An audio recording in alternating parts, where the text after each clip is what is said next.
ለቻናሉ አዲስ ከሆናችሁ ሰብስክራይብ በማድረግ እንዲሁም ከጎን የምትመጣውን የደወል ምልክት አንዴ በመጫን ቤተሰብ ይሁኑ።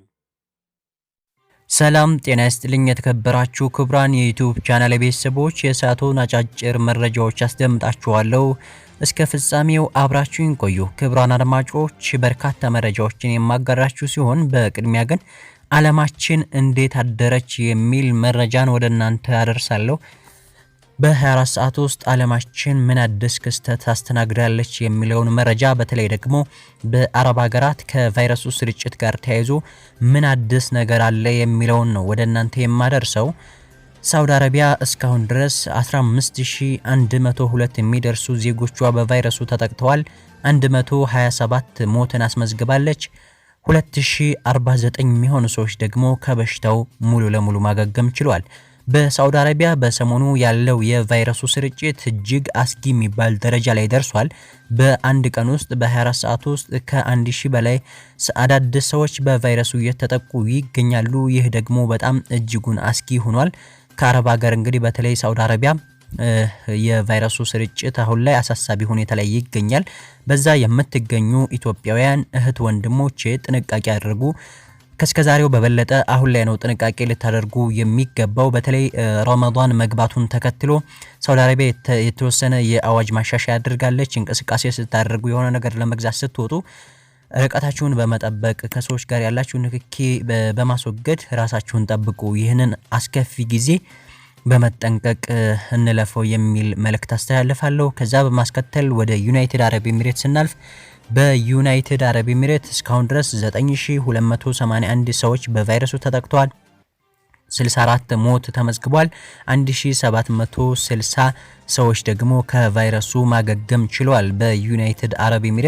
በዩናይትድ አረብ ኤሚሬትም ከቅርብ ጊዜ ወዲህ ያለው የቫይረሱ ስርጭት እንዲሁ መጨመር እያሳየ ይገኛል። በዛም የምትገኙ እህት ወንድሞች ትልቅ ጥንቃቄ ልታደርጉ ይገባል። በተለይ ደግሞ በዩናይትድ አረብ ኤሚሬት የቫይረሱ ስርጭት መስፋፋቱን ተከትሎ ብዙ እህቶቻችን ከሚሰሩበት ቦታ እንዲወጡ ተደርገው አሁን ላይ ያሉበት ሁኔታ በጣም በከፍተኛ ሁኔታ ትልቅ ችግር ላይ እንደሚገኙና እርዳታ እንደሚፈልጉ አንዳንድ መረጃዎች እየወጡ ይገኛሉ። ቢሆንም ጥንቃቄ አድርጉ በተቻላችሁ አቅም። ወደ ኳተር ስናልፍ በኳተር 8525 ደርሷል የቫይረሱ ስርጭት። 10 ሞት ተመዝግቧል።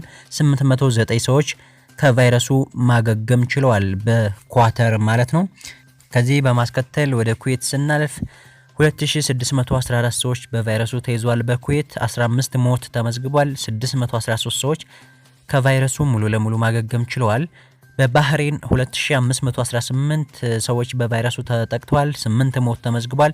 1113 ሰዎች ከቫይረሱ ሙሉ ለሙሉ ማገገም ችለዋል። በኩዌትና በባህሬን ያላችሁ የቫይረሱ ስርጭት ከሌሎች የአረብ ሀገራት ጋር ሲነጻጸር ያን ያክል አስጊ የሚባል አይደለም። በተለይ ደግሞ ሳውዲ አረቢያና ዱባይ፣ ኳተር እነዚህ ሶስቱ ሀገሮች የቫይረሱ መናኸሪያ ሆነዋል በሰሞኑ።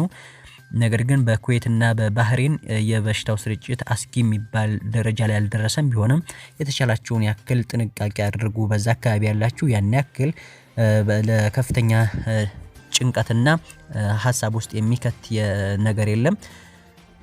ወደ ሌላኛው ሀገር ስናልፍ ሉብናንን እናገኛለን። በሉብናን 696 ሰዎች በቫይረሱ ተጠቅተዋል። 22 ሞት ተመዝግቧል። እስካሁን 140 ሰዎች ደግሞ ከቫይረሱ ሙሉ ለሙሉ ማገገም ችለዋል። በሉብናንም ያለው ያን ያክል አስጊ የሚባል አይደለም። የቫይረሱ ስርጭት በጣም ዝቅተኛ ነው። ሌላዋ ሀገር ኦማን ናት። በኦማን 1790 ሰዎች በቫይረሱ ተይዘዋል። 10 ሞት ተመዝግቧል። 325 ሰዎች ከቫይረሱ ማገገም ችለዋል። በኦማንም ያለው የቫይረሱ ስርጭት እንዲሁ ከሌሎቹ ጋር ሲነጻጸር ያን ያክል አስጊ የሚባል አይደለም። ክቡራን አድማጮች፣ ከዚህ በማስከተል ደግሞ የዓለም ጤና ድርጅት እንግዲህ በ24 ሰዓት ሪፖርቱ በአጠቃላይ በዓለማችን 2,833,011 የሚደርሱ ሰዎች በቫይረሱ እንደተጠቁ ሪፖርት አድርጓል። የሟቾች ቁጥር ደግሞ 200,000 ሊደፍን ትንሽ ቀርቶታል። 197,351 ደርሷል የሟቾች ቁጥር። ከዚህ በተቃራኒ ደግሞ የሚያስደስተው ነገር 807,232 የሚደርሱ ሰዎች ከቫይረሱ ማገገም ችለዋል ማለት ነው። እንግዲህ ምንም ያክል እንኳ በቫይረሱ የሚጠቁ ሰዎች ቁጥር በጣም ከፍ ቢልም የሚያገግሙ ሰዎች ቁጥርም እንዲሁ በከፍተኛ ሁኔታ እየጨመረ መሆኑ ነው የተዘገበው። እስካሁን ድረስ 210 የሚደርሱ የዓለማችን ሀገሮችና ግዛቶች ላይ ተከስቷል ይህ አስከፊ ወረርሽኝ ኮሮና ቫይረስ። በመሆኑም ከዓለማችን በከፍተኛ ሁኔታ በቫይረሱ እየተጠቃች የምትገኝ ሀገር አሜሪካ ናት። 925758 የሚደርሱ ዜጎቿ በቫይረሱ ተጠቅተዋል። 52217 ሞትን አስተናግዳለች። ከዚህ በተቃራኒ 110432 የሚደርሱ ዜጎቿ ከቫይረሱ ሙሉ ለሙሉ ማገገም ችሏል። በአሜሪካ ያለው የቫይረሱ ስርጭት ከቀን ወደ ቀን በጣም አስጊ የሆነ እየመጣ ነው የሚገኘው። ምንም መቆጣጠር አልቻሉም በአሜሪካዎች ማለት ነው ይህን የቫይረሱ ስርጭት። ተጠቂዎች እንግዲህ በአሜሪካ 1 ሚሊዮን ሊደርሱ ምንም ያክል ቁጥር አልቀረም። በጣም በከፍተኛ ሁኔታ ጨምሯል። የሟቾች ቁጥርም እንዲሁ ከ52000 በልጧል። የሚያገግሙ ሰዎች ቁጥር ደግሞ ከሚያዙ ሰዎች ቁጥር ጋር ሲነጻጸር በጣም ዝቅተኛ ነው ማለት ይቻላል። ክቡራን አድማጮች በሁለተኛነት የምናገኛት ስፔን ናት። 219764 ዜጎቿ በቫይረሱ ተጠቅተዋል። 22524 ሞትን አስተናግዳለች። 92355 የሚደርሱ ዜጎቿ ከቫይረሱ ማገገም ችለዋል። በሶስተኛነት ጣሊያን እናገኛለን። 192994 የሚደርሱ ዜጎቿ በቫይረሱ ሲጠቁ 25969 ሞትን አስተናግዳለች። 60498 የሚደርሱ ዜጎቿ ከቫይረሱ ሙሉ ለሙሉ ማገገም ችለዋል። ጣሊያን ከዓለማችን በከፍተኛ ሁኔታ በሁለተኛነት ደረጃ ትገኛለች ሞትን በማስተናገድ ማለት ነው፣ ከፍተኛ ሞትን በማስተናገድ። አራተኛ ፈረንሳይ 159828 ዜጎቿ በቫይረሱ ተጠቅተዋል። 22245 ሞት ተመዝግቧል። 43493 ሰዎች ከቫይረሱ ማገገም ችለዋል። አምስተኛ ላይ የምትገኘው ጀርመን ናት። 154999 ሰዎች በቫይረሱ ተጠቅተዋል። የሟቾች ቁጥር 5760 ነው።